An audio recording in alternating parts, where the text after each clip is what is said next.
Matt, welcome to the potty. Cool. Thanks for having me. So stoked to have you on, and you're dubbed as the New Zealand Forrest Gump, and I think I've first stumbled across you on Instagram probably around 2021 when you did the 654 Scary long time ago. challenge. Yeah, and I was like, who is this freak who is just running like just crazy distances, or 654 kilometers?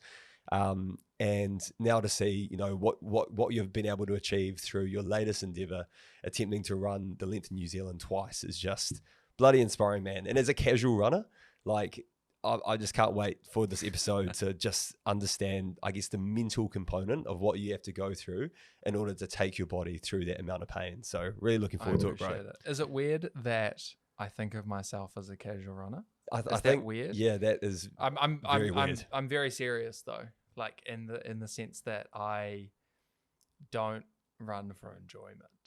It's always goal orientated. Like I think I've run 6 Broncos since I finished the run in December, and I haven't run apart from that. That's about it. And I don't plan on doing any more anytime soon. Is it almost like what is your relationship with running?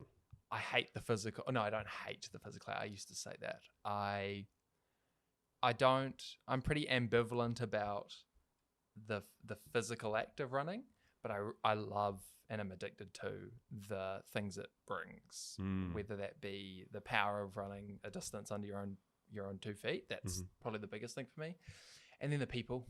The running community is great and is filled with all sorts of people, and you meet so many interesting people. And then I love that you can be creative with it, and that I knew right from the start that I was never going to go and run a fast marathon. And so I didn't try to go and run a fast marathon. I tried to do things that would fit my strengths so that I could push myself first and foremost. So let's take it back to the beginning, and I'm really keen because you're an outlier. You're an uncommon man amongst uncommon men with the physical feats that you challenge yourself with.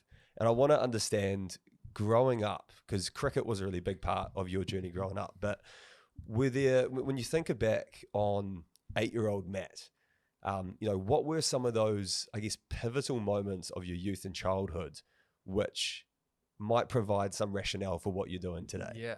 I'll go 3 years earlier to 5 years old. Nice. My very first day of school probably is the day that shaped me the most. It was going great. I was excited. Put my big boy pants on, Dora the Explorer backpack, ready to go, and go off to school. And everything was going great. And then we got to lunchtime and do the classic. Everyone's sitting at their table eating lunch, and the teacher comes around going, make sure you finish all your lunch. Kids are notorious for not eating their lunch. Don't know how we didn't do that. And then one of the kids at the table said to the teacher, oh, but Matt doesn't need to eat all his lunch. He's fat enough already. And it was the first moment in my life that I realized I was the chubby little kid, because I've been so insulated from that. Yeah. And, it was a throwaway comment, and I went off and played at lunch and everything. Yep. But I remember so vividly being sat on the mat all afternoon, and the only thing I could think about was what that kid said. And, I mean, like a lot of people, I got bullied for that growing up. And I could cope with that, but it quickly became the voice inside my own head, which is the dangerous bit. And I felt like I couldn't, because I had quite a nice upbringing, like we were well off and had 2 parents, and it was all good. It was almost like I couldn't express how I was feeling and what I was struggling with out of this fear of like seeming ungrateful for what I did have. Yeah. And I mean, you're like 5, 6, 7 years old. Like, you're not unpacking that. You're just not going to speak up. And people often say, like, I'm filled with confidence. And I'm like, yeah, confidence and self-worth are 2 very different things. And even now, I still really struggle with like feeling like I'm enough. And it's all rooted in being that chubby little kid. And that's a lot of what drives me to want to do big things. And I specifically, if I'm being really honest, It's not about topping anyone else. It's just doing something that no one else has done before, or like something new and creative, and it's just different. It doesn't have to be better or bigger. It's just different. And that's a lot of what drives me, is being that insecure kid still. Yeah, that's a really good take and good perspective. And I'm fine because I'm a father too. An 8-year-old, my beautiful daughter Kyla, but even seeing her now becoming more self-aware around like specific stereotypes and different judgments of other people, not necessarily on her, but just understanding more so different social circles. And just as you get older, you'll kind of become less sheltered within the realm and the comfortability of like your family and your friend circles. So from, I guess, that experience from being 5 and some kid making a pretty shitty comment at the playground, I'm keen to like, what did the sort of years following, I guess, into your sort of like teenage years look like for you, bro? So the pivotal thing that changed was I was always passionate about sport, but I was never very good. And the thing that changed was, I remember I know it was the 2010-11 holidays. I think I was turning 13 because I was watching the Ashes. And I remember I'd watch the Ashes all day. And then at lunch, I would go down for an hour to the cricket nets and just bowl as fast as I could. And at the same time, I was going through a growth spurt. And I went from just the normal average height at 12, and at 13, I was 5'11", which is a big change. It's huge. And all of a sudden, I was one of the tallest kids in the year and good at sport. True. And just stretched out. And I'd been so seeking that attention, and that, not necessarily attention, probably not the right word, but that reassurance that I was enough. And all of a sudden, it came in droves. And that was a big change. And all of a sudden, sport, because that was the thing that gave me that good feeling, it became my sole focus, because I just was addicted to that feeling. To the point where when I was 16, I left school to move to the UK to just go and pursue cricket full time. Really? Yeah, which was, I mean, mum's a principal teacher. That was a tough sell, but we got there. So fully leave school, like to do this professionally. Yeah, so so not I do any moved- further study in the UK. So I finished school, but it was pretty loose. Yeah. Yeah, I got the grades. I didn't really go a whole lot. Gotcha. Yeah. The New Zealand education system, eh? Yeah, well, that was in the UK. And so, moved without my parents. Yeah. And was in Loughborough for a couple of years playing, and in Leicestershire. And then just before, when I got over there, I expected, because I was always very talented and could bowl fast and was doing lots of things. But to be honest, probably struggled to perform. I always had a lot of potential, and it never quite got realized. And that's still something that bugs me. Like, it's still that what if things like that. Yeah. But because of that, you know, I got told, and it was so drilled into us, that like, if you're struggling, you work harder. And so I did. And then I worked harder and I worked harder. And I remember my routine being like 2 gyms a day, 2 runs a day, hitting balls for 4 or 5 hours, bowling in the nets, bowling 10 overs a day, like just over and over and over again. And all that did was just blur the lines between like my identity and what I did and who I was. And it got to the stage where I just ended up stopping playing cricket without even a decision to stop playing. Because it was just like, if it wasn't going well, it just made me feel like I was a failure, as opposed to I had a bad day. Yeah. And that was really tough, because it was sort of, you'd throw in everything and banked everything on this working out, and it didn't work out. You seem like one of those individuals where you're kind of all or nothing. Do you think that's a fair? So if you're going in on something, you're not half-assing it, you're giving it your all. Yeah, exactly. And I think the conflict I have there is, especially now, and I didn't realize it at the time, is that doesn't work too well with how I'm made up, and that I am ADHD, and I tend to like jumping between lots of different things, but then I'm all in on the things I try to do, and so that's often in conflict. Super interesting, man. So and who would have thought moving over to the UK to pursue cricket?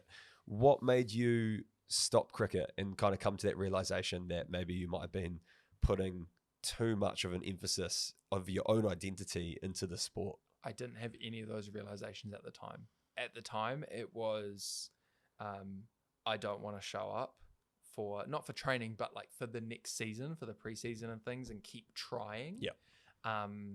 Because I don't even know how to describe it. It was just this feeling. It's like that paralyzed feeling of I just can't go. I can't do it anymore.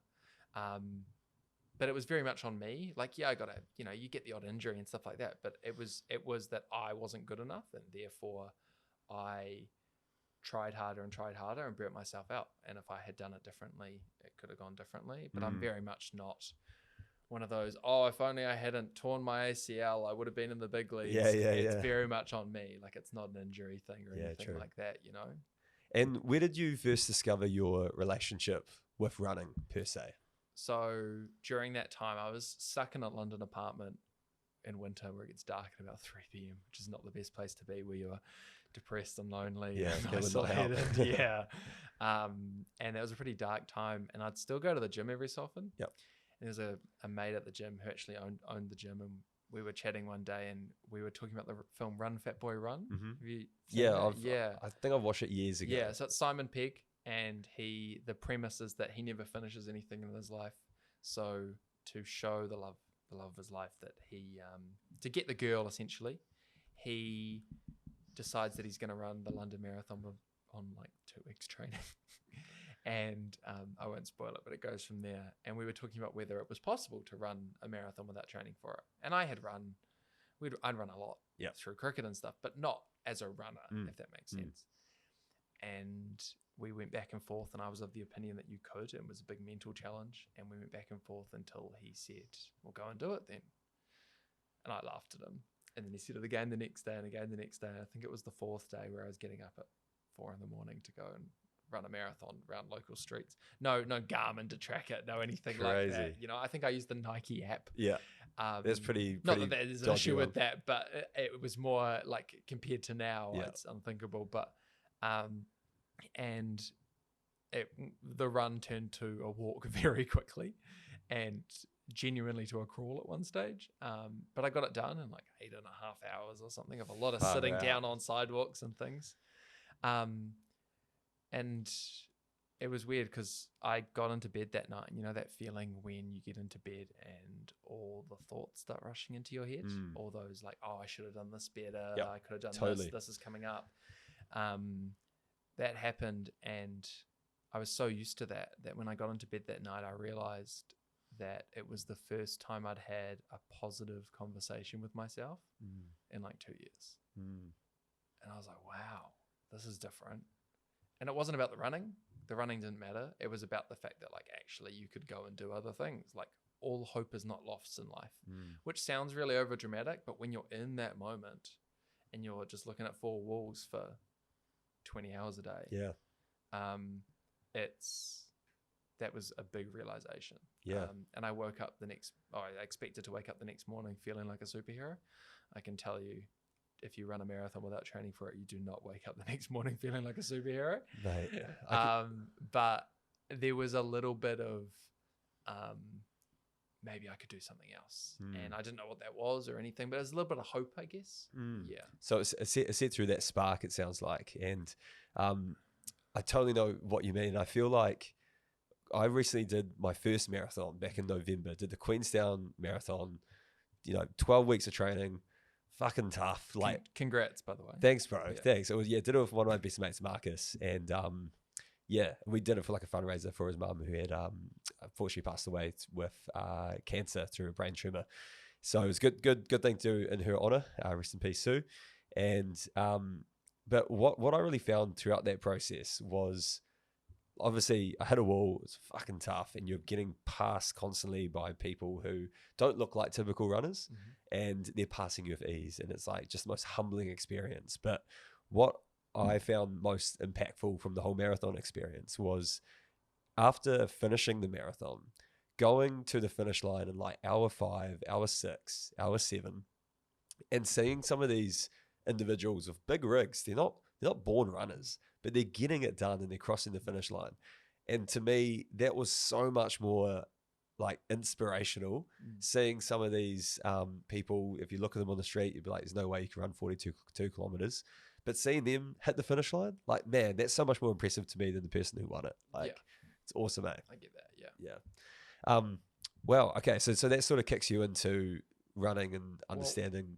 I ended up going and doing powerlifting for a little while. Okay. Yeah, it wasn't like I just came back to New Zealand and was like just trying to live a normal life, like, and just try and not fail at things. I think I was probably a bit scared of failure at that point because, like, you move back in with your parents and you try and figure life out, and you've gone over there with such high expectations, and the world's come crashing down. True. Yeah. And so I was just trying to figure things out and just got a really normal job, and was just not having that much fun, but it was fine.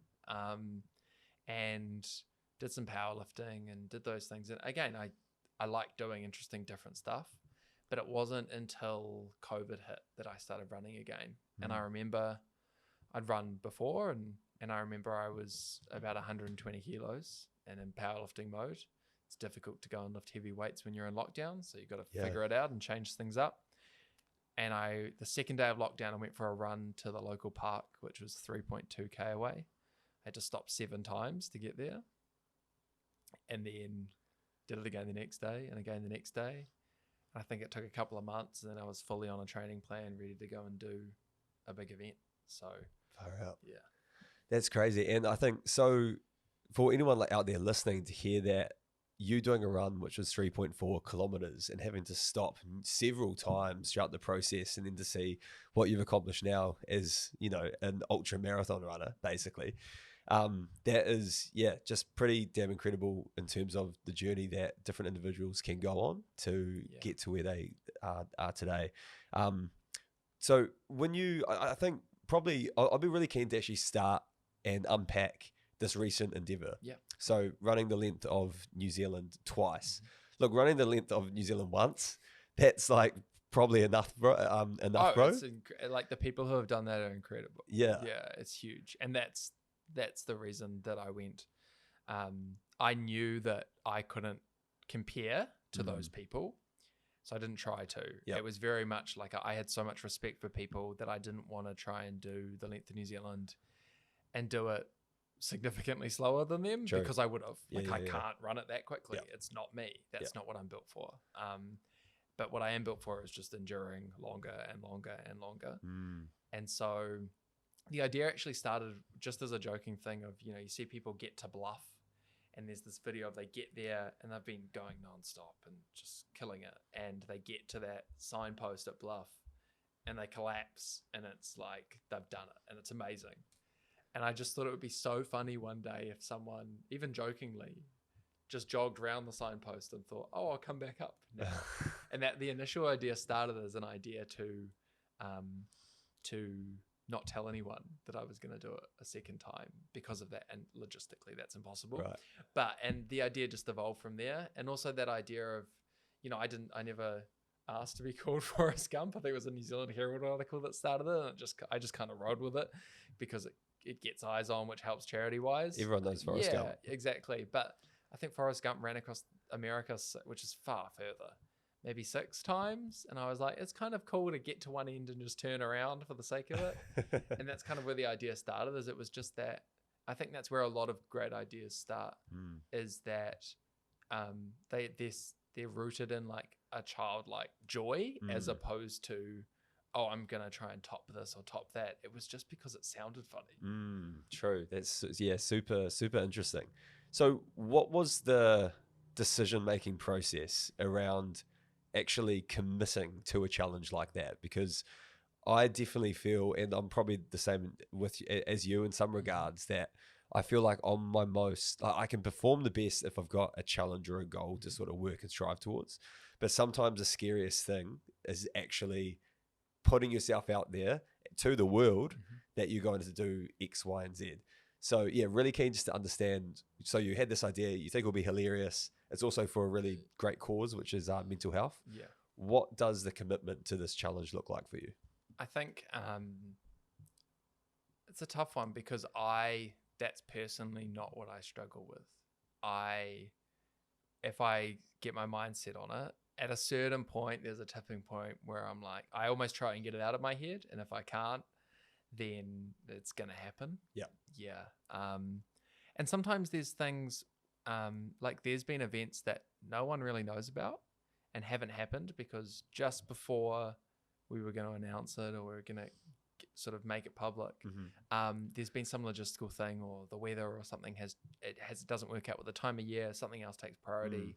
There's probably 3 or 4 of those that I don't necessarily have plans of doing in the future, but there's ones that were so close to happening and no one knows about, but no one knows about them. And so they don't see the fact that that's the process. True. And I think a lot of it is if it's important enough to you, you're gonna do it. And so I don't mind letting some of them go. But yeah, I often joke that it's the best way to run an event like this or do something is to tell people a long way out and then you're forced to get to work. Totally. And I think that's part of it, but I've never really struggled with it seeming like a really big goal. I definitely struggle with people's views on it at first, but through doing some different events, I remember when I said I was going to go and run 654 kilometers in one go, and rightfully so, like objectively, I'd run 107K before that. That was the longest, and before that was a marathon. Yeah. People were very doubtful, like my close friends and family. They didn't necessarily portray that to me, but they were, especially having conversations with them now. And rightfully so. And I think now there's a little bit more trust that I know what I'm doing enough that I may not necessarily achieve the goal. I didn't. Spoiler alert. But I'll go about it in the right way where I'm not just shooting for the moon and completely missing. Yeah, right. Yeah. So what does the process look like leading into running the Length in New Zealand twice? I obviously follow you on Strava, saw some crazy mileage you're putting in, but how do you even train for something like that? I think it's worth noting that up until maybe 10 weeks out, it was going terribly. Like I had a real mental block struggling to get long runs out. And this is going to sound dumb, but the longest I could run was 50K. Once it got past that point, it became too big a thing and there was this mental block and I still haven't really unpacked why. And eventually I managed to sort of crack through that by taking a bit of a different approach. And the approach was just the consistency. So I remember we did a block and it was 20K a week every day, 30K a week every day. These are all consecutive weeks. 20K a week every day, 30K a week every day, marathon a week a day every day, 50K a day every day. And those are all consecutive weeks. And then some bigger efforts of 60s and 70s and things like that. But yeah, the mileage started to add up to the point where I think my biggest mileage week training for it on the top of everything else was about 378K, something like that. I was a bit annoyed that we didn't reach it for 400. Yeah, that would look pretty cool. Yeah, but swings and roundabouts. I actually saw that when I saw your weekly dashboard on Strava. I was like, oh, come on, mate. Yeah, I've done a 400, not a training week now. But yeah, it was just that consistency and the specificity was there. And I think understanding that I was definitely prepared physically, which showed up when we get into the event. It's just monotonous. Like I think people look for a secret sauce. Yeah. And yes, there are like the injury prevention side and stuff. There are things that I've learned that work for me and they're my secret sauce and won't really apply to other people and stuff. Yeah. For people who actually care about the physiology side, like there's about 3 exercises I do and I'm like, cool, my knees will never be an issue ever. Right. Because it works for me. Right. Yeah. And it's finding those things that work for you and it's different for everyone, especially with ultra running because everyone's built really differently. Yeah. It comes a point where you realize that like you just have to do the mileage, like that's it. And it got a little bit easier when I realized that like there's no way around it than like just running marathons every day or more. You just have to wrap your head around.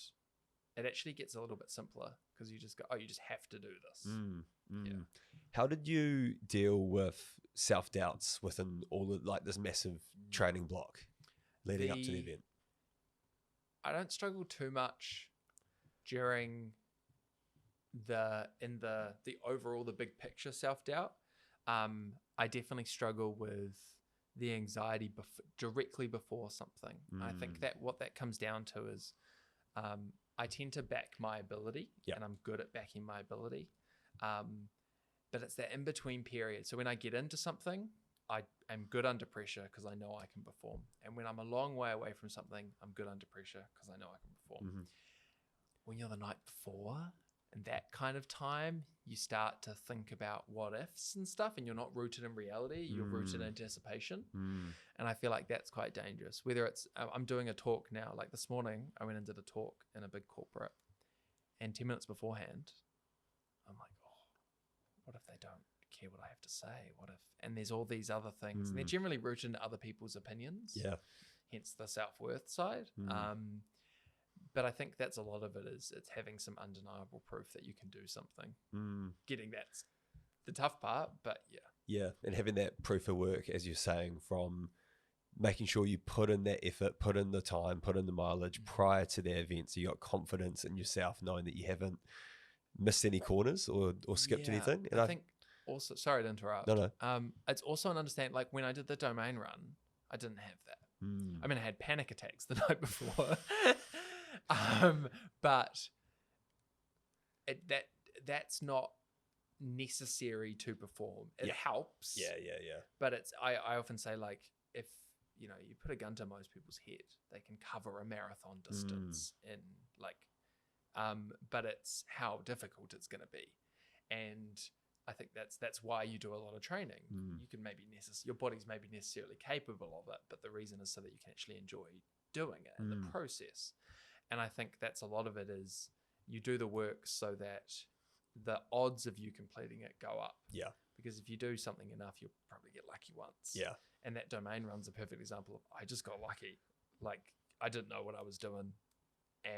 But that's given me enough confidence to now go, I can physically go and do other things. And you can lean on getting lucky once to then go, I'm physically capable of this, and build on it. Yeah, it is incredible, eh? And like, there's so much more that your body can push through than what your mind tells you that you're capable of. And I'm sure you've learnt that to an absolute T. Also, the other way though, like there's times where you think you're fired up, ready to go, and you are not. And your body's just like, what are you doing? I think that's a stage I go into after events. And I'm in now. Like I'm very worried about getting chronic fatigue syndrome again. Because I'll be fine. I'll do a gym session and feel good and stuff, and I'll just walk like 300 meters down the road to the car, and I'll be like, my heart's pumping and things don't quite feel right and stuff like that. And it's just because you feel good doesn't mean you're ready to go, and vice versa. Right? Yeah. And I think those feelings of like imposter syndrome, I remember when I had Jahan Casanada on the show in the early days when we first started Beyond the Surface, I was bloody freaked out because this guy's interviewed prime ministers. He's a award-winning journalist. I was like, man, how am I supposed to interview like one of the GOAT journalists and interviewers in New Zealand? I remember asking him, like, does he get nerves prior to interviewing specific celebrities or political figures? And he was like, absolutely. Like every time before I have these conversations, it's exactly what you said. It's the what if. What if I stumble my words? What if I don't portray myself in how I want to be professionally? But I think what I learned through all of that is that it's so innately human, those feelings of like almost imposter syndrome and feeling like you shouldn't belong here, or maybe second guessing your own capabilities in different moments. But it's something we've got to learn. You really got to like learn how to live with it, right? Yeah. Well, I did an exercise with a psychologist maybe a year ago, and it was exactly those. It was the question of what if. And when I was really struggling, not just the odd bit, but I was like, okay, I've got a long run tomorrow. Can't go to sleep because I'm feeling like I'm worried about it. Yeah. And so I drew a line down the middle of a piece of paper, and on one side I wrote all the negative what ifs, all the what ifs in my head, and they were inherently negative. And then say there was 10 of them, I had to then write 10 opposing positive what ifs.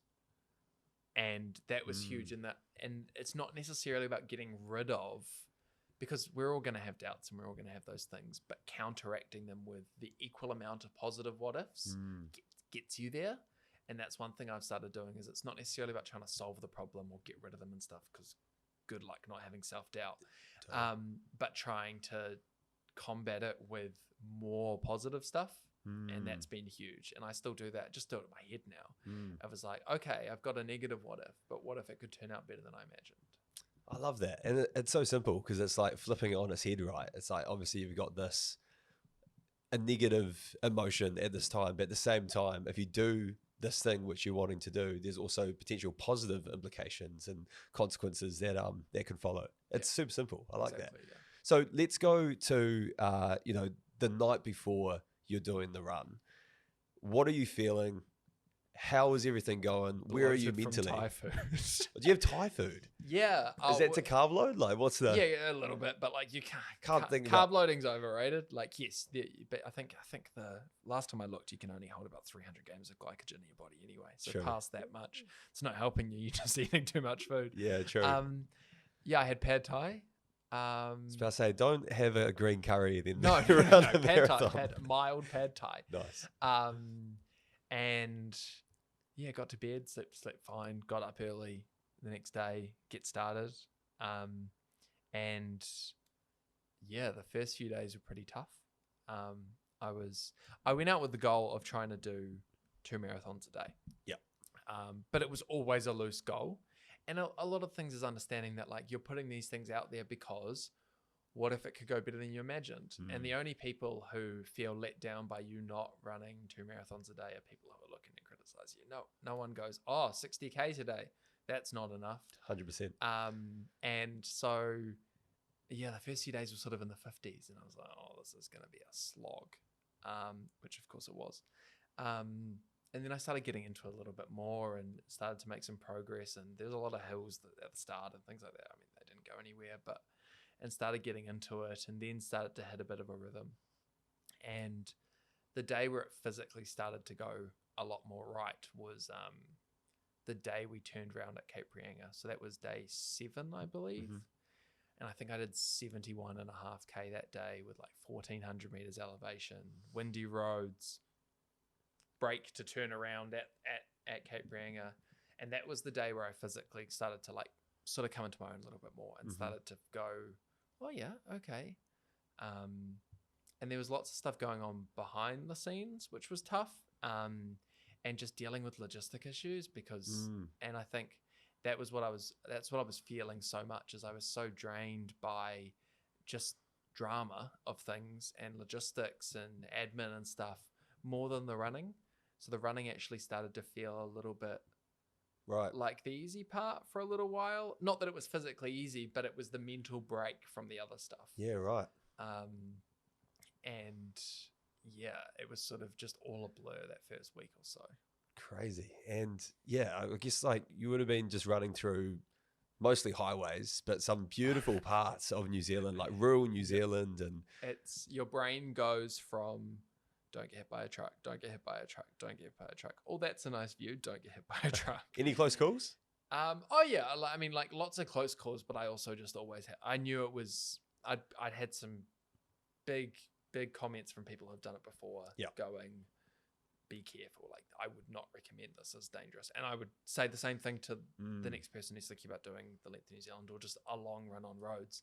I always had the perspective that you're always going into oncoming traffic and you're not relying on them to do anything different. If they get too close to you, you ditch it to the right very quickly. But that's tough because you're accountable for your safety, not just mindlessly running. And so how draining it is as soon as it starts raining. I don't think we had a day without rain for the first 18 days or something. There was some rain at some point.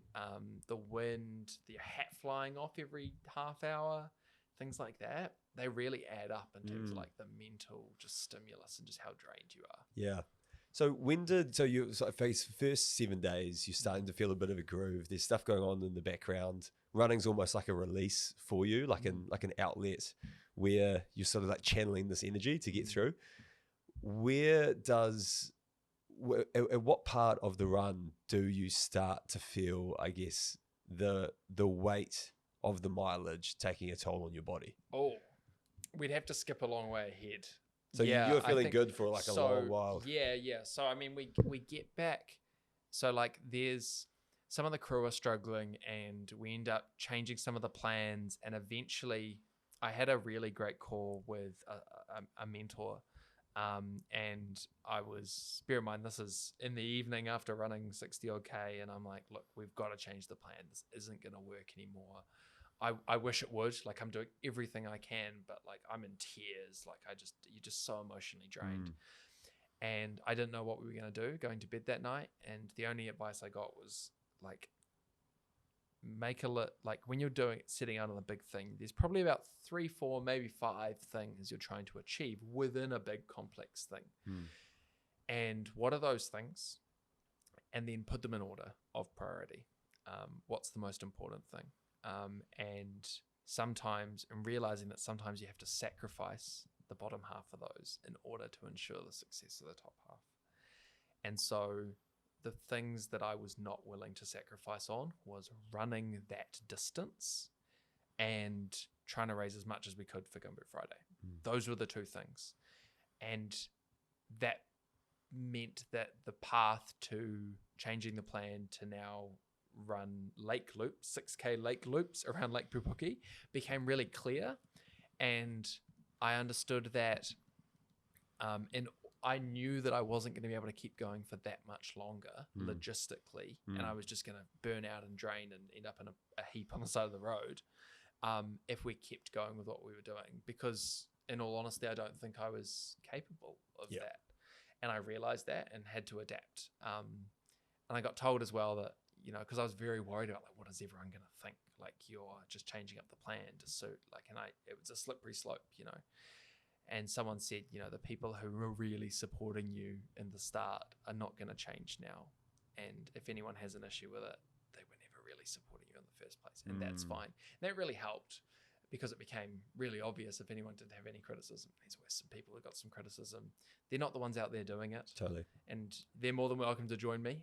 But they didn't. Yeah. And so it's like, that's fine. I wasn't too worried at any stage. But it was a matter of just on me of, it's this different plan now. Like, is it? And so it made a snap decision that the next day we were getting up and running lake loops, which is a very different scenery. That is crazy. And like they say, the definition of insanity is doing the same thing over and over and expecting like different results. And just seeing you run that 6K loop and on Strava, I've never seen that lake before. It looked bigger, but I'm bloody terrified. It looks big when you don't see the lake is the hard bit. So you think of a lake loop, you think about running this lovely little hilly thing. You don't see the lake. You're running around a road. Like, you're not. If you didn't know there was a lake there, like on a map, you wouldn't see it. Crazy. And just the mental. It's almost like running on a treadmill. I hate running on treadmills because you're not physically going anywhere. And mentally, to me, it's like, I don't know, it's like a mental block for my own running. I'll feel so much more gas doing 5K on a treadmill than I do doing out in the wild. Yeah. But for you to then, I guess reposition this whole run to run 6-kilometer loops across the lake that you can't even see is just wild. Yeah. So do you have to do the maths around how many laps you had to do in order to get to the goal? So yes, but then I was very adamant from the start that if it's not on Strava, it didn't happen. If you didn't log a run, did you really run? Yeah, that's exactly. Yeah, which we joke about, but I'm also like, if you're saying you're doing this thing, you gotta prove that you're doing it. Like, for sure. I didn't want to go down that rabbit hole, so every single mile was on Strava, and I haven't gone back and looked at them, but I'm hoping they're still there. And every day I'd base it off of what the watch was saying, which may be a little bit off, but it's close enough. In fact, I probably end up doing more than what the watch said because it happens. And it wasn't the roads and it wasn't trails and it wasn't this and that, but at the end of the day, you're still covering the distance, which was my big thing. And I was willing to sacrifice those other things for running that distance. And it just changed the challenges completely. And it also meant that a lot of what was really tough is I was at home every night. And so every night you're getting out of your bed and things like that. You're not in the world. So although you're sort of at home and that's convenient, every night it feels like you're done, which is really tough. And I had to temper that quite quickly. And just getting into the routines, like I hated home cooked meals. I had to have takeaways. And the reason was because a home cooked meal made me feel like I was at home and therefore I was done. And so having food from somewhere else didn't make me feel like that. Things like that contribute huge mentally. And so we changed it about 1,000 kilometers. So I got all the way up back to Auckland, got to South Auckland, and that's where we made the call. Yeah. And it was up until, it's all a bit blurry, but I think it was around, I got to halfway physically pretty much 100%. Like I was intact. Obviously you're very sore and very tired and all these things, but there was no injuries. There was no big things that were coming up that were stopping me. Which meant it was more a matter of pacing yourself. And a lot of that's just all the unknowns. Yeah. I know how fast I can go and run 70K. I don't know how fast I'm going to be able to run 70K, or if I could after this date and things like that. So you're bargaining with yourself the whole time. And that's a slippery slope. And I think it was about 2,300K that I started to have some pretty big issues. And then the feet started. So what actually happened was my tib anterior got really bad, and it like the muscle on top of my shin. Is it like shin splints or? So no, but we get there. So what happened was the tib ant essentially seized up and just wasn't working anymore. So normally it picks your foot up. Gotcha. It stopped picking my foot up and just sort of switched off, which happens, but to the point where it was not going away at all for a few days. And it felt like trying to run 60K a day with a gammy leg. And I was like picking it up at times. And we managed to get this strapping to kind of help pull it up a bit. Yeah. And that meant that I was all good to go again. I started running, but a lot of the damage was done. So that meant that my foot was slapping the ground rather than being controlled. And the big toe joint on my right foot started to get really bad, as well as that shin splint area in the tib ant. That got really bad. To the point where, and you never know until you go and get x-rays after the fact, but at the time we were like, it feels like stress fractures. I've had stress fractures a lot before. I think I've had 6 all up now. I knew that feeling. I was like, oh, we'll go get x-rays later, but for now I'm not stopping, so what's the point? Hospital's right there, which was tempting, but and didn't try to publicize it too much that I was that injured. Because there's this feeling that, don't push yourself after a certain point. And I was like, actually, I'm doing it for me as well. But at what point are you pushing too hard for a charity event and things like that? And yeah, I think that was the point where it started to get really hard physically. And then it would go up and down and up and down. Because I remember seeing with your daily posts, I think it was maybe when you first sort of addressed that you were having some niggles with your foot and your body as a result of all of this running. And then I'd see like the day after and you'd be running like a stallion. I'd be like, oh, okay, sweet, it's good. And then like, it's just ebbs and flows, right? Exactly, ebbs and flows. Yeah. And I think like there was, I can't remember when, it was towards the end. But there's days where I think I had a rule that I had to run at least like 100 meters every day. Like I had to do some running. Not that it really mattered. It was about, we talk about running a distance. It's covering it on foot. It's what every race is and things. But that was kind of my rule, because it's a slippery slope to just start walking and stuff. And there's a lot of walking involved. But there was times where I would pretty much walk the entire day and still get 50, 60K done. Crazy. And then the next day I just feel like a new human, and then it would go back and forth and back and forth. And that gives you hope, but it also is so draining, because you're like, why can't I just get some rhythm? Well, what was pushing you through to keep going? For the most part, it was like trying to raise money for Gumboot Friday. And that was really important to me. And, I spoke at the start about how I really struggled to like speak up when I was a kid, Mm. and that's had a huge impact on me. And so Gumboot Friday has been, it continues to be really important for me personally, because I was that kid that so desperately could have used it. And so whether it's doing talks in schools or trying to raise money and things like that, it's really important to me. And so it was all around trying to raise money for Gumboot Friday. And the Gumboot Friday was on, and I did a day in gumboots and things like that. That would have been tough. Yeah, it was. I actually still have scars on my shins. Oh shit! From where the gumboots marked it, because it was pouring with rain and wet, and it doesn't. I had like I ended up taping the skin to try and avoid it, and it still happened, and it's pretty rough. But yeah, it was all about like that was the goal, and if that meant if I could have raised an endless amount of money and not done the distance or whatever it was, I would have sacrificed it all. Like that was the thing. And there's a lot of things that go into trying to do it, but that was what was driving me day after day. And what was really tough was, but amazing at the same time, was we found out, I think I was about 2,700 kilometers in. It was the day that we found out that Gumboot Friday was going to be funded by the government for $6 million a year, and will be. Which is amazing. Like the news Shout of out, that, about time. yeah, Come exactly, yeah. But the news of that was, it was amazing, and I was actually really surprised as well, which is awesome. And it's the incredible work that Mike and everyone there does. But what was really strange is it was quite a weird feeling, because obviously we're still trying to raise money, but then it's now going to be funded by the government, and what does that mean, and all these different things, and so that day I felt like I was sort of not ready to be done, because that wasn't the thing, but it had that big like questioning your purpose, Right. of like, why am I still out here damaging my body to do this?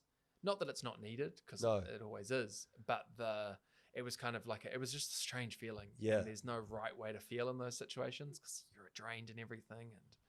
And but I had to try and, at that point in time, I knew that I just need to figure out reasons to keep on going. Obviously that's still a big reason, but it just was more complex. Yeah. I think, like, as you say, with that announcement, and it's the work of Mike King, Sir John Kirwan, all those legends who've gone before us, who have, you know, been a massive advocate in the mental health space. But it's also people like you, bro, that are out there pushing for something that you believe in every single day, and creating a community where people feel like they're connected to something bigger than they are. And that's like, yeah, I think you play a part in that ecosystem, alongside many of those different sort of figureheads before us. So it's must be super rewarding at the same time to understand that, I guess, the collective efforts and having these conversations about mental health and supporting young people to deal with their emotions has translated to something tangible. That must just be the most rewarding feeling ever. Yeah, I appreciate that. I think it's like, for me, I in no way think it's my actions, but I think it's a collective of, when a lot of people do something, Totally. It starts to add up, Yep. right? And Normalizes the conversation. Exactly. And that's the thing, is it doesn't happen. Even it doesn't matter how loud one person shouts, it's still not as loud as everyone doing it. Totally. And that's the big thing. So yeah, I just kept taking day after day and keeping on going. And it was really, really rough through there. And I was just trying to find a way. That was when I started to struggle with some neurological stuff. So what happened was my feet were in so much pain, and I ended up getting some nerve-specific painkillers, which helped. And then they sort of essentially not stopped helping, but the pain got worse, and it didn't feel like they were helping anymore.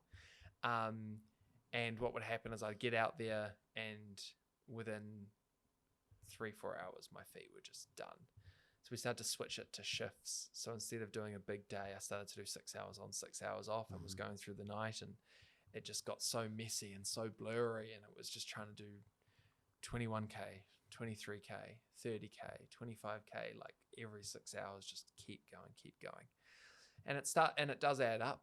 And then I got to the 3,000 kilometer mark, which was big for me. But again, I was just ready to just call it there. And it was just do a little bit more. And then I started to, once I got to about 3,100, I thought, I might do this now. You know, like 1,100K. It's okay. Every 100K felt slower and slower, Yeah. but you're like, if I can get it under 1,000, that'll be huge. And I got it there, and then there were 999 to go, and kept going. And then the neurological stuff started having a real big impact. So what happened was, I'm getting a lot of pain coming up through the nerves through my feet, and so those nerves are also what give you information about where the ground is and where to put your feet and stuff. Right. And so my brain is going, I don't want that information because it involves pain. So I'm not going to listen to that information, which means you stop being able to link up your legs and your arms and things. And you probably saw the video. Oh, mate. There's a lot of those videos. I tried not to post a whole lot of them because they're not nice to watch. Oh, it was, you Yeah. mentioned it earlier. It's like the fine line of how far do you push yourself for a charitable event, Yeah. and to what detriment do you Yeah, put your body exactly. through? And mate, seeing those Yeah. videos, it was like you're almost like a limp puppet, Yeah, for like the lack of a exactly, better yeah. term. And that was my line. That was where, and people, I was like, at what point does it become? Yeah. That was my point. That was, and also I think it wasn't just because of that. Mentally, people put this huge emphasis on the physical. Like if you get injured, it's a good reason to stop. Yeah. But if you mentally just don't want to do it anymore, that's giving up and quitting. And to be honest, it was very much more, I just don't want to be out here anymore. Like I just can't mentally keep showing. Like I've been 63 days non-stop, day after day after day. Like I just wanted to wake up and drink a coffee. Yeah. Or like Hang out with your mates. or not get out of bed, or not have the daunting like, oh, I've got to go and run in a sec, or just like I hadn't eaten eggs. I was like, I really want to eat some eggs, like scrambled eggs on toast. Yeah. I just because I wasn't eating breakfast, because every time I eat breakfast in the morning, I throw it straight back up because my body was like, I want to be as light as possible. I will not keep food down before you start. So I'm eating a pie an hour in because, and it was all those things. But we're so quick to judge that as giving up.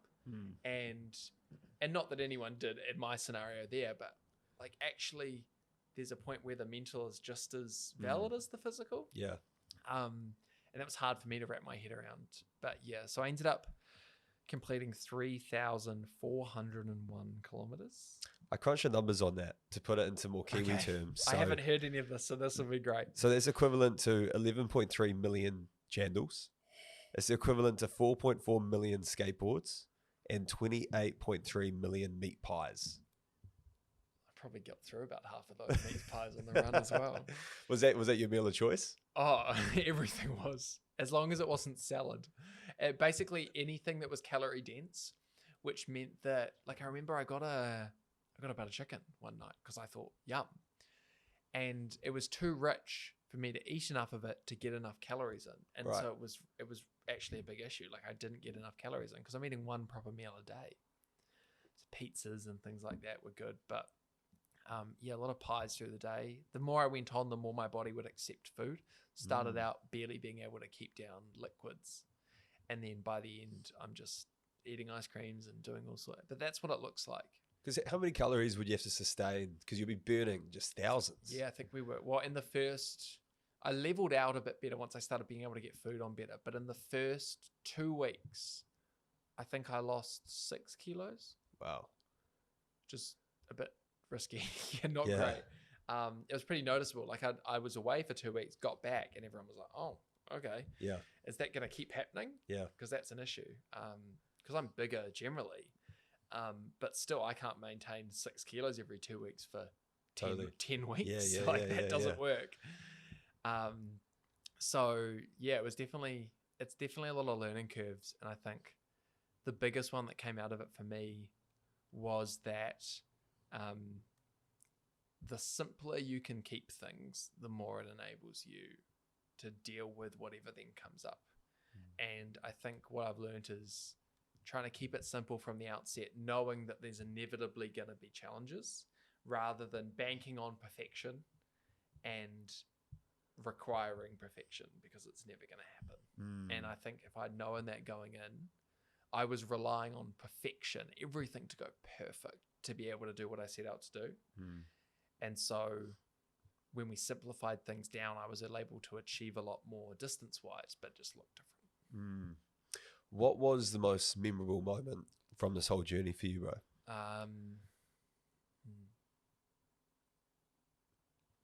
Two come to mind. The first is more of a fun one.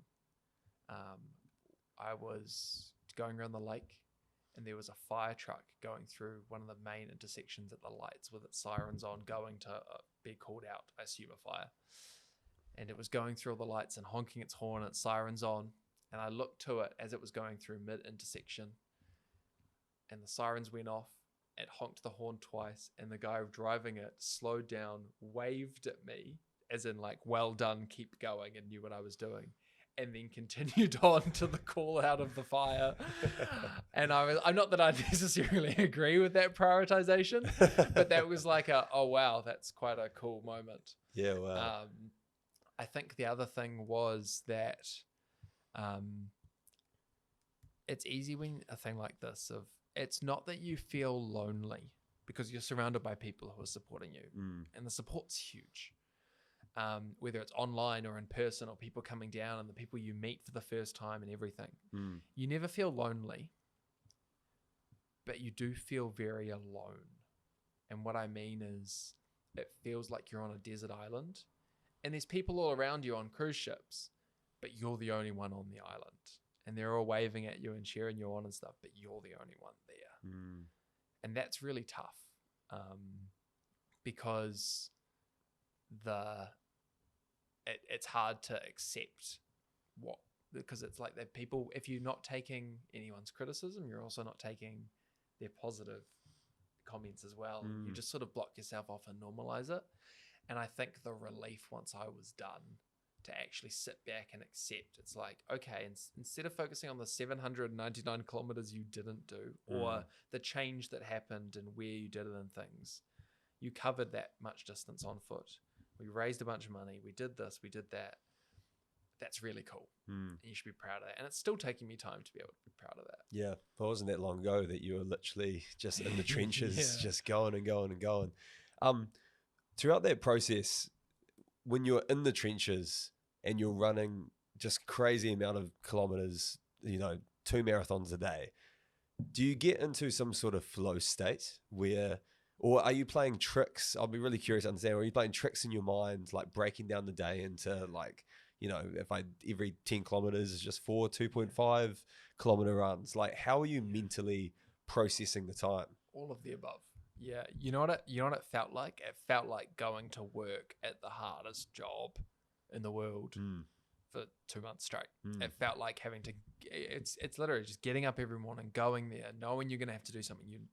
Not that you don't enjoy doing the thing and the whole experience of it, but it's physically hard and difficult, and mentally. And it just becomes a game of breaking things down differently. You get so good at all the multiplication and the multiples of 6 and all the different things, and knowing like what pace you've got to do to end up here in 7 hours time and things like that.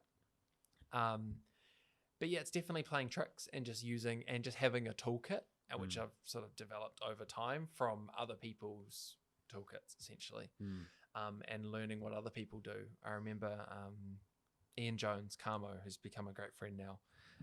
He lives close by to where I was running and would come down often. And one of the things he'd be a huge fan, like advocate of, is and he sort of taught me, was just pick a signpost and get to it. Pick another signpost and get to it.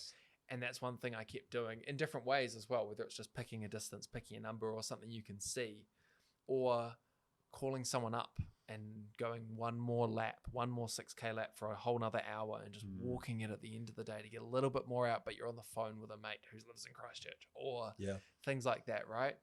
And just finding ways to rinse a little bit more and a little bit more. And it's weird because it's just a series of 1 + 1 + 1 + 1 + 1 thousands of times. And that was kind of the approach. Crazy stuff, man. Yeah, it is super, super wild, and just well done. I think firstly, man, like it wasn't that long ago you were doing it. I was watching through the little digital box of Instagram and just be like, man, this guy's really doing it. And I think whenever I see people just doing uncomfortable shit and pushing the bar for themselves and just pushing the bar for others, it makes, like, whenever I'm going for a run or if ever I'm hitting the gym, like there were times I'll be thinking about you. I'll be like, okay, Matt right now is running. Like whatever bullshit I've got throughout my day, he's, like what you said, working one of the hardest jobs in the world at the moment, doing some Ned Brockman type activity, just constantly. So I think that gave me so much more reassurance, just that if someone else is struggling, whether that's like physically or mentally, it's okay. Like we all have those feelings. Yeah. So yeah, mate, just congratulations and well that. done. I'm really interested to know as well, what does the next week look like for you after completing the run? Like mentally, Yeah. physically, what does that next day look like? Because paint the picture. It must be you're Yeah. on such a high. What is the body feeling? Not a whole lot. You know what actually happened was I really enjoyed sitting there. I think I just watched. What did I watch? I watched The Hunger Games. Great movie. But it was. I watched all of them. They tail off for sure. But I'd seen them before. I was just kind of mindlessly like, oh well, put that on.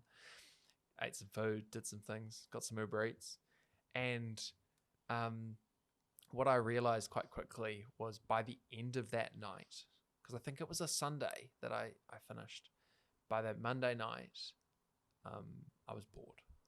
I was like, what now? What do I do? Because it had been so ingrained. I had such a purpose. And it wasn't like there was that big, I'm finished, celebrate feeling. And that slowly came later of being proud of it. But there was no like that celebration. And as a result, there was no like bookend in the end of it. And it just felt like, I was like, there was thoughts of, should I go back out there? And that was not the right thing. But there was that, I need to do something. Like there has to be some purpose to what I'm doing or whatever. Like I'm just bored. I'd been in execution mode and not just in normal everyday execution mode, but like top end, rinsing as much as you can out of yourself to execute day after day after day. That I got there and thought like, now what is the hard bit? And that took weeks to go away and not go away, but just sort of subside a little bit. Yeah. And that was really tough. But the reality is it just looks like what you'd expect it to. Like I just sat at home watching Netflix, tried to reply to messages as I could, but honestly felt like that was pretty tough. Went away on holiday for 5 days and was bored, and then just tried to recover physically because I was pretty broken. The body recovered a lot better than I thought it would. Right. But the neurological stuff took probably up until Christmas. Wow, that's probably the most concerning part, eh? Yeah, it took 3 weeks. Well, especially because I've like it was 421 kilometers in the last event I did before I had a seizure from the sleep deprivation. Sure. So like the neurological stuff is, and I feel like that's something I'll struggle with moving forward about like at what point is it like there's something different, physical damage versus like the psychological side and or neurological. So that's kind of something, but I'm definitely not, it definitely wasn't what's my next event thing. It was taking some time to consider and think about things. And I've only put up one Instagram post since, and it was like reflect, realign, and sort of like recharge. And those have been the three things I've been trying to do. Is it's not about trying to find the next thing and better this and do that. Yep. It's about actually just settling in. Yeah. And not rushing to go, what's next? Yeah, totally. And I think going back to that point we talked about earlier around your cricket, not putting your own identity into the specific running events that you enjoy. So then when it comes to the point of what's next, you're not comparing yourself against what you've already done. Yeah. And I think that's why like I enjoy doing different things. And I think I would say a lot of the time, like we talk about hard and soft skills and different things and stuff. And my skill is being able to apply myself to execute against a goal. And so that goal can be whatever a different thing. It doesn't have to be a running thing. It doesn't have to go and be another physical thing. It could be anything. And it will be at some stage. I will do more events. But it's that thing of there's always something else and something different you can apply the same thing to and be something in a different arena, as opposed to just trying to rinse a stone over and over again to get a little bit more and a little bit more. Like, I'm not going, oh, now I'll run 5,000 kilometers. Yeah. Like that's just dumb. Like, I was going to ask you, what is the next thing? Have you got anything No. in mind? No, I think it's probably healthy. I've got a lot of ideas, Yeah. but they're ideas. And if they stay ideas, that probably means they won't come to fruition because they're not strong enough to go, oh, the next thing and the next thing. And I'm also aware that I've had chronic fatigue syndrome at least once that I know of, and probably have struggled with it other times as well. And because it never truly goes away, and especially off the back of this, like even 2 months after, I'm still I walked a little way to get here. I overheat now a lot more because my body is much quicker to start sweating because it's so ingrained for a while that it's like, oh, you're doing steps, your body's going to heat and it needs to cool down. Let's make you sweat as quickly as possible. Things like that, they take a long time to recalibrate and stuff. And so it's like, it's actually just trying to feel normal. Yeah. But that can be humbling at the same time, for sure. Yeah. Well, I remember following obviously Ned Brockman's journey, and I think he suffered almost sort of borderline like PTSD from, like road trains from doing his Perth to Sydney route. So I can totally understand how your body is still just on that fight and flight sort of mode. I was waking up with night terrors about being hit by a truck. Like I'd jolt awake at the moment that I thought I was being hit by a truck. So it's like that dream when you're falling and you shake and you wake up, but exactly. it's and that's in the middle of the run.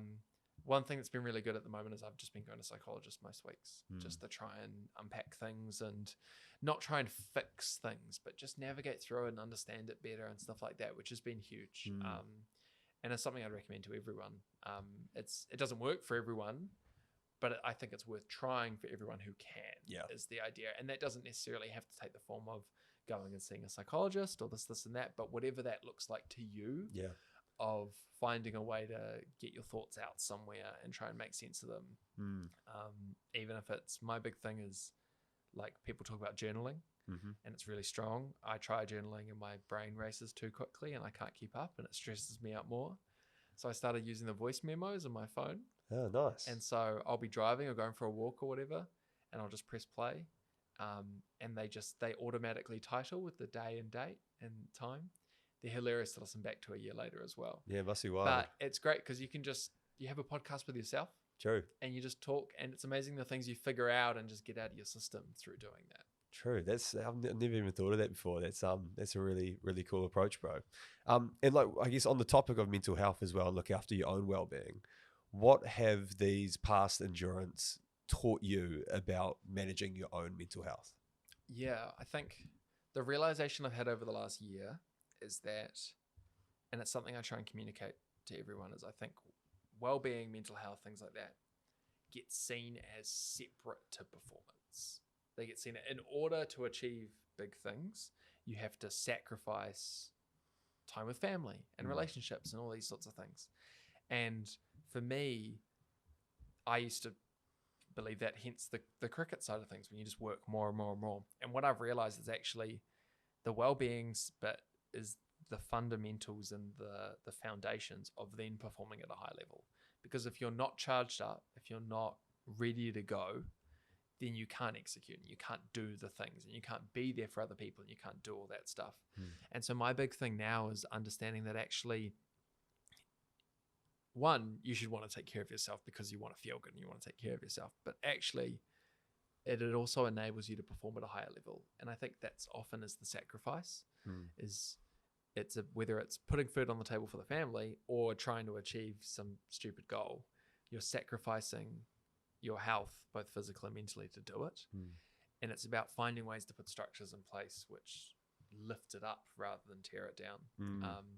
So my big thing for that is just finding what it is that actually makes you happy and fulfills your self-worth and gives you peace and makes you feel these things, and trying to make lists of them and put them in your calendar before everything else and stuff like that. Just little strategies. But I think the big shift for me was understanding that one leads to the other. You don't have to pick. Yeah. If it's structured the right way. Yeah. And that made it way easier to prioritize things that were me things, rather than constantly be going, I should go to the gym, but I don't want to go to the gym because I'm feeling like this. Maybe I could do it. Like constantly bargaining with yourself, and procrastinating doing the things that you know you really should. Yeah.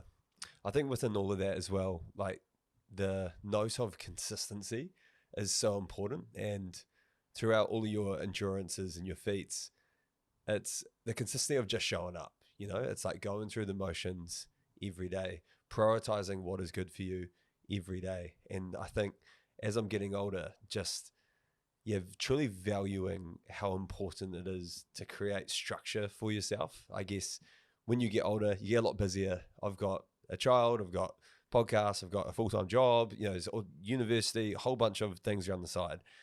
And it's like, if you don't actually set boundaries in place for your own like well-being, to actually prioritize you as an individual, not as you as a tool to make money for someone else or to do your skill for X, Y, and Z, but actually prioritize time for you to be you and to actually like reflect, do voice recordings, journal, go to the gym, whatever that is, eat good food, catch up with friends, watch a shit movie.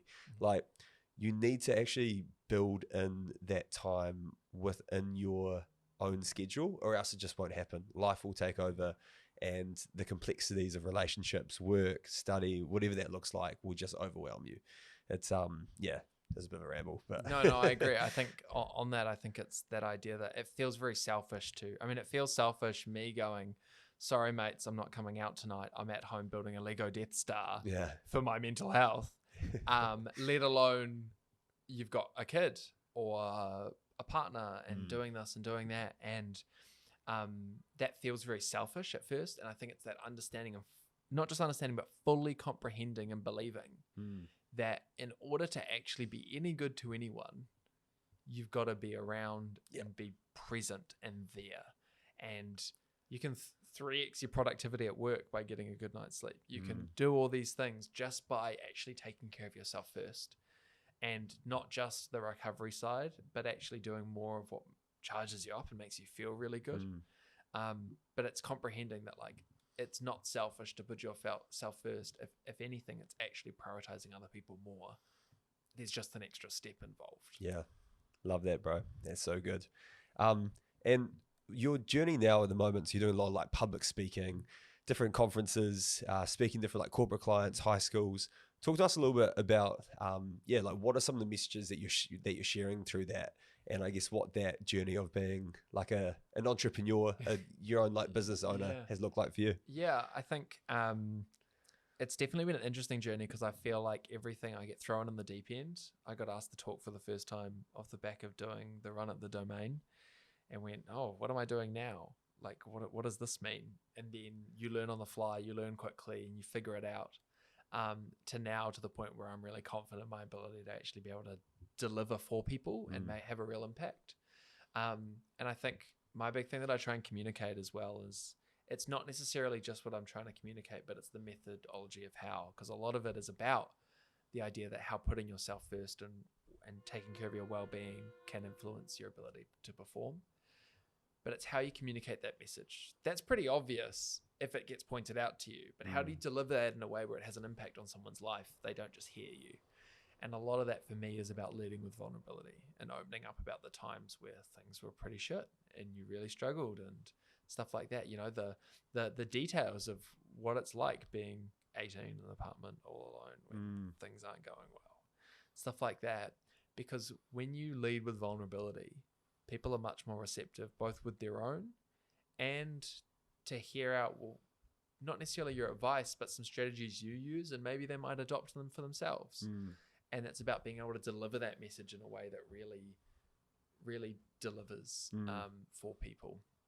And I think that's been a big learning curve for me. Is it's not about what you say. A lot of it's just about how you deliver it in a way which really connects with people.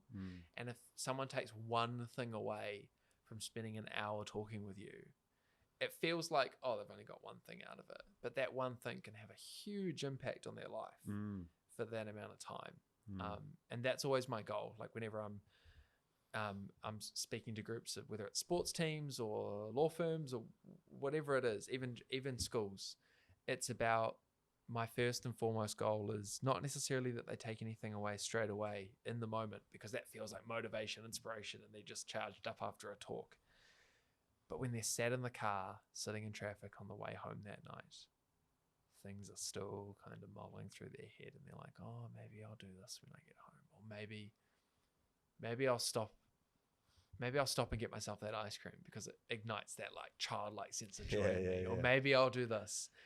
Or maybe I'll just keep thinking about it.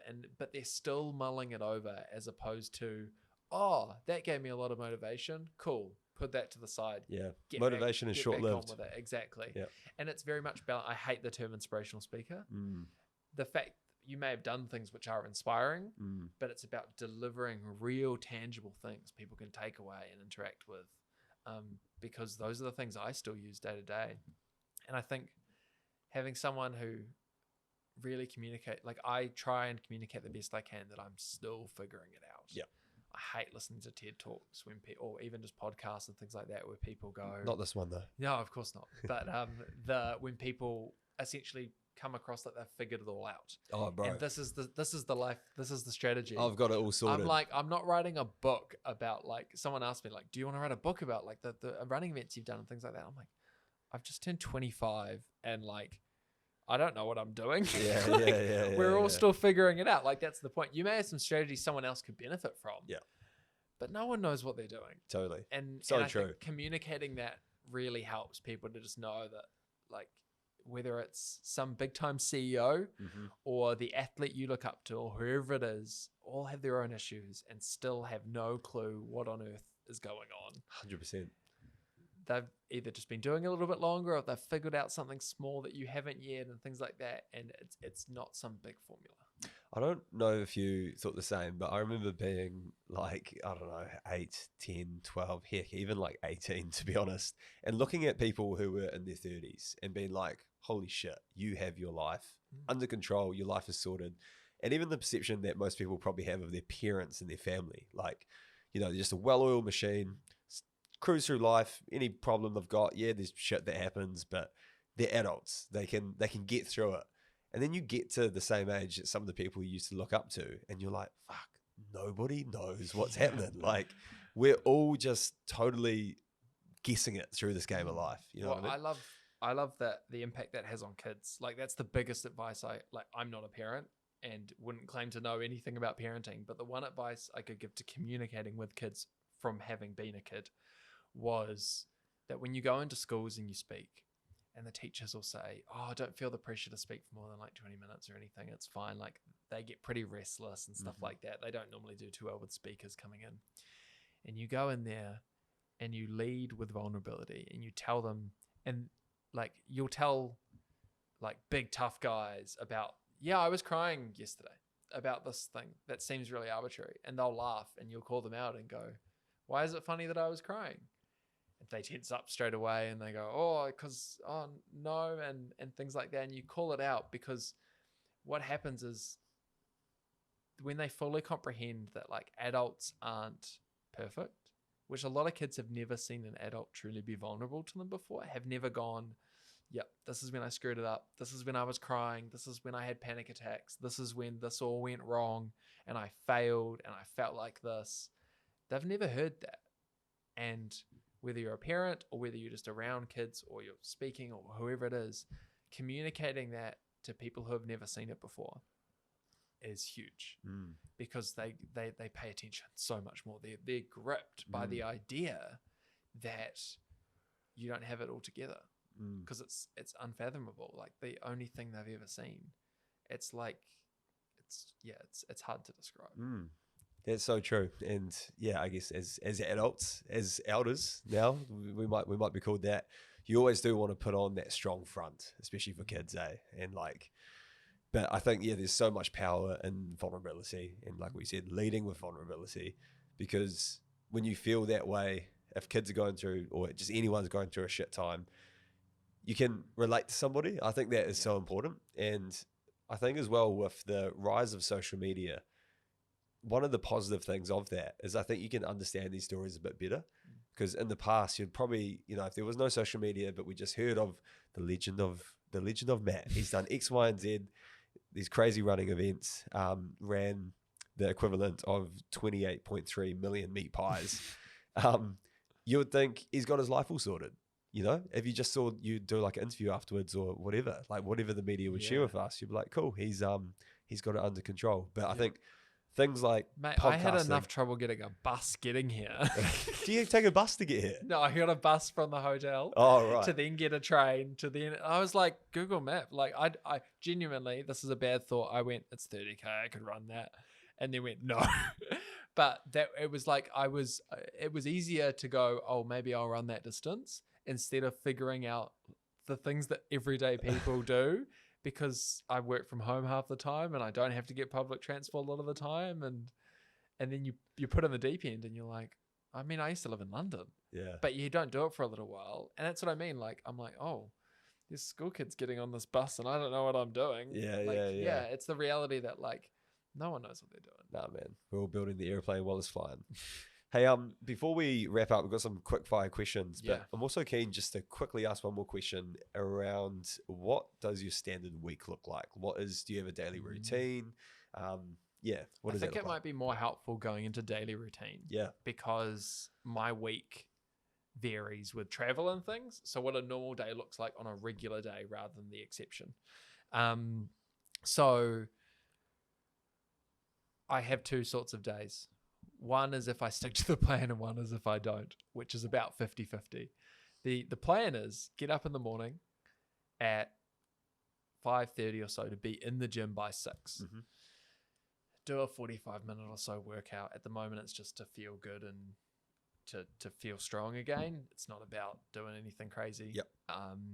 And recently I've been shooting a bunch of free throws. Cool. In the morning because I've been trying to see how good I can get at shooting free throws. Oh, that's gonna be a new thing. You'll be like new world record. I started at 39% and I shot over 80% for the first time the other day, doing 100 at a time. Nice. And I was like, this is fun. I'll probably ditch it within a couple of weeks because I'm on to the next thing. But new Steph Curry. Something different. Yeah, it's just I like the technical aspect and it's something to work towards, And then I'll try and get back home, have a cold shower because it's hot, not because it does anything for me. Okay.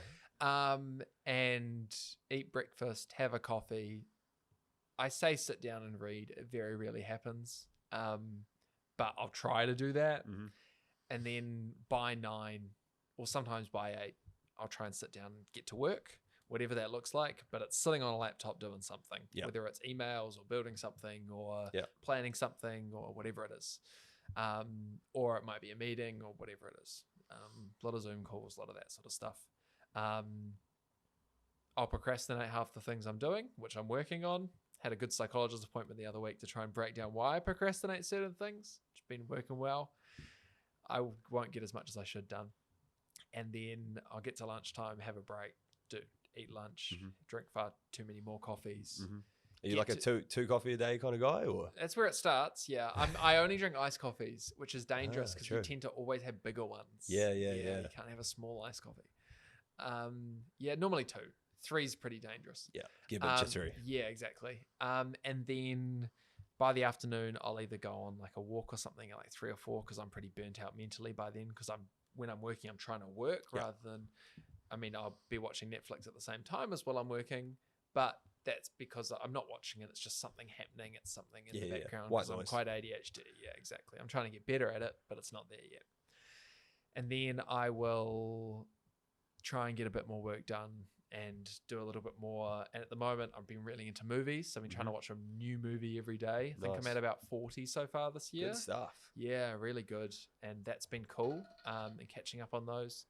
And then the evening just kind of evolves, and then all of a sudden it's 10 p.m. and I haven't gotten to bed yet and things like that. But it's messy. I try and stick to a basic structure, but then not put too much pressure on the details. Yeah, nice, bro. I think, it's always lots of value just hearing how different people divvy up their day with certain activities. And man, I was surprised you're not like a get up at 4:30, ice bath for 10 minutes. Getting up at 6 as if things go to plan. Yeah. Like I'm either get up early some of the time, and then if I had my choice in the world, just it was be like 8, 9 a.m. Yeah. Like I'm not a morning person. Yeah. I like to stay up late, watch movies, do things, watch YouTube, just plan things, do more work. But because I'm on my own schedule, I've got to have some structure, and I feel the best when I get up early and do those things. And that's what I mean is that works well for me because I can maintain it. Yeah. Sure, I can get up at 4 a.m. I think I got up at 4 a.m. this morning to catch a flight and stuff, but that's not sustainable for me. And so whatever's going to be sustainable is the thing that you do rather than what you can do. Like the idea that people get up at 3:30 in the morning, go and do some run at 4 a.m. with people, and then go back to bed for 3 hours, I don't understand. Like, if it works for them, great. Yeah. But I couldn't do that because I'm like, well, why not just sleep and do the run later? Yeah. I just try and keep it simple because there's so much going on in my head which doesn't need to be going on. That the more simple I can keep it, I'll fill it up with some crazy stuff anyway. Less is more. Less is more. Before we wrap things up, Matt, where can people keep in touch with you and your mahi? Socials is good. The Matt Fenn is the easiest way. It's the only Instagram bio I could get at the time. Nice. We'll run with it. And I think that's the easiest way is through socials. And just being able to just keep up to date on there. I'm not very good at posting about things when it doesn't come naturally. And so when there is a big event going on or coming up, I'm like, cool, we got to do this and stuff. And when it's day to day, I really struggle to share my life. I think it's probably a good thing. You know, a lot of people live their life through Instagram. So yeah, it's hard when it's part of your work and things like that as well. I felt and that just as well. The events you do and stuff. Yeah. And it's probably the thing that gets left behind instead of other work, but it's a work in progress as with everything. Okay, we'll move to some quick fire questions. Cool. Then we'll finish up with a quick quote. But Matt, what brings you true happiness? When I think of happiness, I think of like childlike joy. So the things that come to mind are things that take me back to childhood. So sitting at home playing with Lego, watching movies, especially superhero movies. If it's a superhero movie, I will watch it regardless of what the reviews say. I'm looking at you, Aquaman. And watching sports with mates, playing sports, things that just make me feel like a kid again. Man. Makes me happy. Man, I like that. Advice you wish you knew about when you were younger? No one knows what the hell they're doing.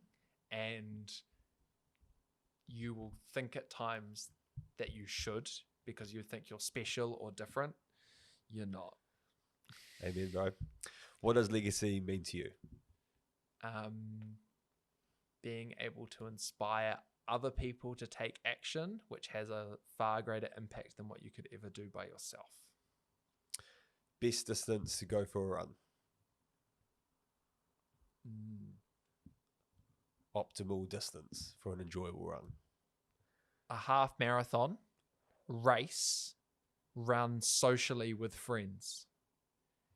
It's long enough that you feel like you get a big achievement out of it on like a Sunday morning, and then you've got the rest of the day to enjoy it. You'll probably go to a cafe, but it's got to be with other people and at a pace which is really comfortable for you, not pushing it. Nice. I think it was my result would be like a cheeky 5K, but yeah, we can do a half marathon. It's more the fact that it pushes you so far out of the comfort zone that True. You don't feel the pressure to do anything on it's a Sunday and I haven't got enough done for the week and this and that. You can just sit back into it. I like that. If you could change one thing in New Zealand, what would this be? Previously, I would have said things regarding mental health and the ability to speak up about things. I think now it is the fact that you'll do a big event and people will expect you to do more and it's never enough. And I'm a big fan. There's some things to not love about America, but the one thing that definitely comes across is that once you've done something really, really cool, you can not rest on your laurels, but you can enjoy it and embrace that. There's no pressure to, oh, don't talk about that. You're not humble. But there's also a pressure that, oh, what are you doing? The next thing and the next thing. There's a value on it, but there's not a value on it. What do you believe is the main thing that is holding back young people in New Zealand? I said on a podcast a couple of years ago that I wasn't told no enough as a kid. And what I meant was not that I was a spoiled little brat, although I'm sure I might have been at times. What I meant was that it was never you can't do something. It was it will take this much work. Decide if you want that or not. And that's what I meant. I was told that nothing was impossible. And as a result, I naturally don't see the barriers in place. So it's, do you want to run that far? Cool. This is what it will take. Not, I wonder if this is a realistic goal. I think the R in SMART goals is the worst letter. Realistic is overrated. I like that. That's cool. Awesome, bro. Hey, a pleasure to have you on the podcast. Thanks for having me. You're shining an awesome light on shit, which is so important here in New Zealand. And you're a big inspiration, not just to me, but a lot of other people out there. So cheers for sharing your story, bro. We'll finish off with a quote from the notorious David Goggins. The mind is the most powerful thing in the world. The mind has capabilities that are so unknown, and being able to tap into that is on the other side of suffering. Cheers, bro. Cheers. Thank you.